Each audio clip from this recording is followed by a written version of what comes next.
G'day guys, how you going? It's Jai here from Bosky Motorsports. It probably seems something simple to most of the people out there, but there's a lot of people that I get asked questions regularly about simply changing the jets in your carburetor.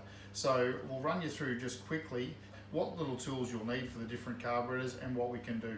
So right at the moment I've got two carburetors in front of me. I've got our BMS branded carburetor, which is actually, this one's an 850 CFM carburetor with billet metering plates. It's a double pumper and it's a really nice little carburetor at an entry point price point, and you can get those on our website. I've also got here another branded carburetor. So this is another Carby. It's a great carburetor. So they're both very similar and they're both available on our website. So you can have a look at that and you can compare it. But price point, this one's a much nicer deal. So be aware that this is a price point carburetor, but great for an entry level performance type vehicle. So anyway, let's run through things.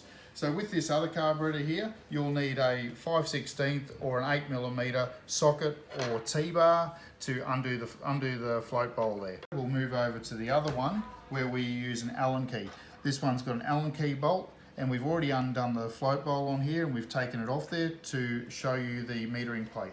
Now on the metering plate, you've got two jets and a power valve. So the power valve's in the reverse side of the metering plate, and the jets are in the front side, which faces into the fuel bowl. So simply you'll need to use a screwdriver, or you will use a HOLLEY or another branded jet tool. You put the screwdriver into the jet, unscrew the jet, and the jet will actually come out. So once the jet comes out, then you can change that to whatever size jet that you require, put the jets back in there, tighten them up and make sure they're firm, not over tight, and then the way you can put the metering plate back on there, so to suit.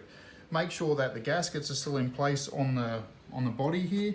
You've also got the gasket on the metering plate, and you can put it onto the carburetor. So once you sit that on the carburetor, make sure your pump cam is up out of the way.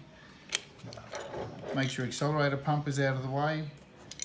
Line them up, put them on as so, and then push your and put all your screws in. Once your screws go in, use your Allen key, tighten the screws up, and make sure you don't over tighten these, otherwise you will pull the threads out in all bodies of carburetors. So that you don't need to be Arnold Schwarzenegger to do it, you simply just want to make sure they're firm and they don't leak.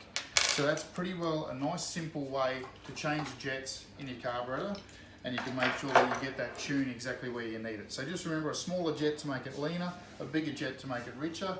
Pretty well rule of thumb, just to keep onto that tune up and make sure it's running nice. But while you're doing that, there will be some consumables you may need, whether it be gaskets, it'll be other bolts, it will be needle and seats, we've got block offs, we've also got complete jet kits. So we've got everything you need to keep that tune going really nice on your vehicle, keep that car running absolutely prime. So get on our website, have a look at what we've got to offer. We will have some other technical videos on there, and we will have some list numbers of the carburetors, just so you can check your own carburetor, make sure what jet should be in it, if someone's touched it, if they haven't, and you can get that tune right. So anyway, have a great weekend. I hope I've helped you out that little bit with changing your jets. Just remember, boskymotorsports.com. Have a great weekend. Thanks guys.